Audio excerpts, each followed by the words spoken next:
in their second preseason game, 8 p.m. Eastern, right here on ESPN. And once again, all eyes will be on rookie number 1 overall pick, Fernando Mendoza, who's been getting reps aplenty in camp. He's going to get some more tonight against the Texans. He went 10 of 16 last week for 97 yards and a touchdown in his preseason debut against the Cardinals. Jordan Rogers joining us now. We got a full house here on First Take, but Shefty, I want to start with you because Clint Kubiak has been adamant. This is Kirk Cousins' job to lose. In the context of that, what is the Raiders' plan going to be for bringing Fernando Mendoza along and when they might want to make that switch? Well, they gave Fernando Mendoza more reps this week with the ones, and that was partly to give Kirk Cousins a little rest as an aging player, 38 years old, and partly to give Fernando Mendoza more reps and more work as a young, upcoming, ascending player. So it works for both sides to give him more work with the ones. But it also leads us to wonder, okay, well, when is Fernando Mendoza's time coming? And all I can tell you is that the plan is still to start Kirk Cousins on opening day. We also know that each of the last 6 quarterbacks who were selected number 1 overall started in their first game on opening day. That's the way it usually goes. The Raiders, I think, are going to buck that trend. And I do think that Kirk Cousins is going to start against the Miami Dolphins. But who knows how that's going to last? That's on Kirk Cousins. If Kirk Cousins plays well and they're winning, he'll keep being the quarterback. If they lose that home opener against the Dolphins, you could already hear the calls in the stadium for Fernando Mendoza right then and there. So it's coming. The question is, how long will Kirk Cousins be able to stave it off? Yeah. I don't want to overreact, Jordan, to preseason games. I do. You do? Okay, because I think sometimes. Like now?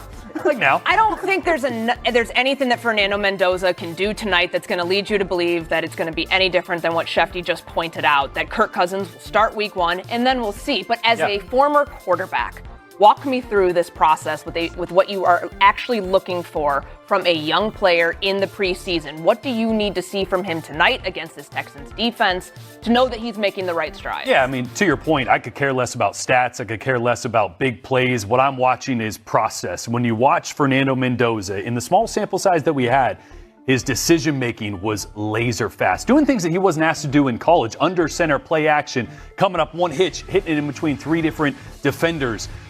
His eyes were always moving through reads rapidly. And that's what I watch, because when you talk about playing a young quarterback, the concern is, are we going to ruin him if we play him too early on not a good team? And you start to think about Sam Darnold saying, I'm seeing ghosts. You know what seeing ghosts means? It means as a quarterback, you don't know where your eyes should go next. And when you aren't seeing 1 or 2 defenders and you're seeing all 11 or 15 people in front of you, you see nothing. And that's when you start to see flashes that aren't really there. And that's what seeing ghosts means. So when I evaluate Mendoza, I see a guy that knows where his eyes should go next, knows where the ball should go, knows what read is next, knows how to get it out of his hands. And to me, that tells me you can put him out there and he's not going to ruin himself because he is ready for that moment. Now, you always want to sit a guy, but I'm telling you, the timeline is going to continue to increase or ramp up if we see what we saw last week out of Mendoza tonight. Wait, just one quick thing on this. Yeah. So you watched him every game at Indiana, obviously in Cal before that, covering college football. I'm hearing this before I even give a take on this, that you think he's made significant improvements since the end of last year. Into this year already. Yeah, and also because he's doing things that he wasn't asked to do. He was never under center in Indiana. So, and that's difficult coming from a guy, actually, I was under center almost my entire career. There is nuance to it. You turn your back to the defense. You have to understand who your eyes are on when you whip your head around. So yes, I think he's better now even than he was at the end of the season in Indiana, and further ahead than I thought he would be. They also want him, though, to see some of the things that Kirk Cousins is doing on the field. Like in the first preseason game, there was one play where Kirk audibled at the line, got out of a certain play call when the defense shifted, and they wanted Fernando to be able to go over that in the meetings and see this is what a veteran does. So he's learning from Kirk Cousins. He's learning from Clint Kubiak.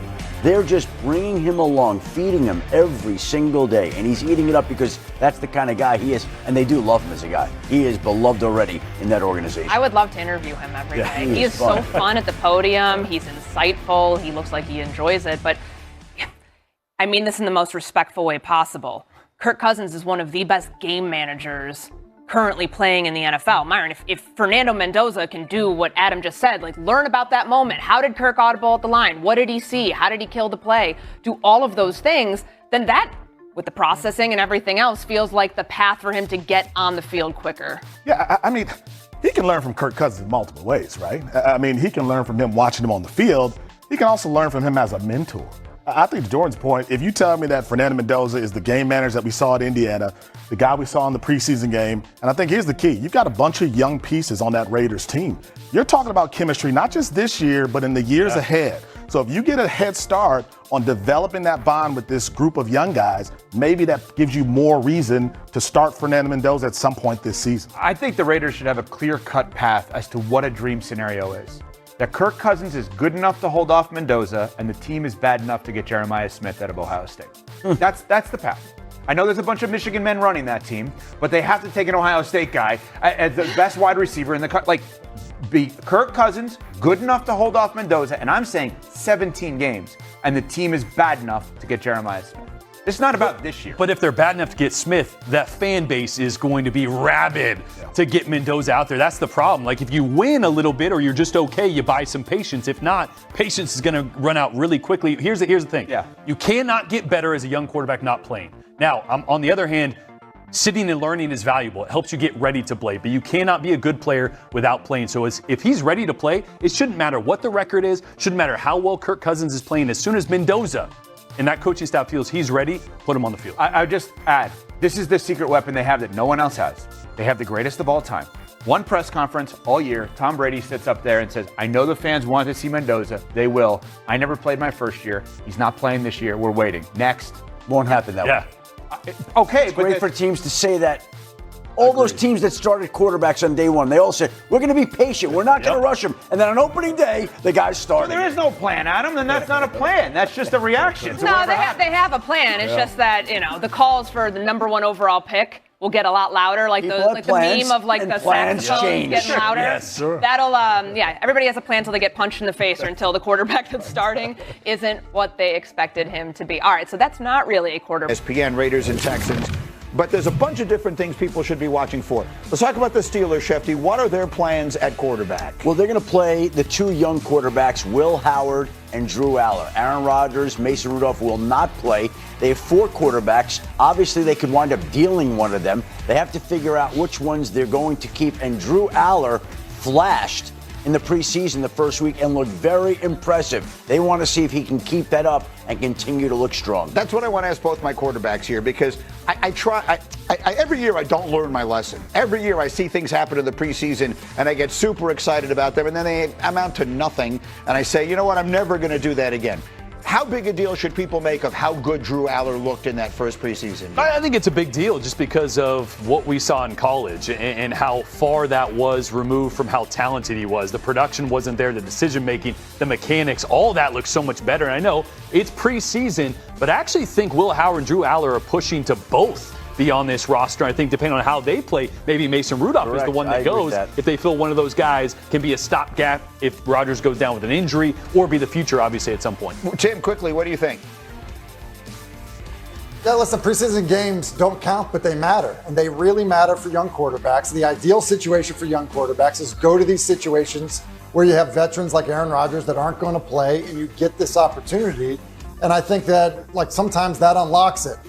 Look, it's how my brother ended up with a nearly 20-year career in the NFL is Brett Favre didn't play in the preseason.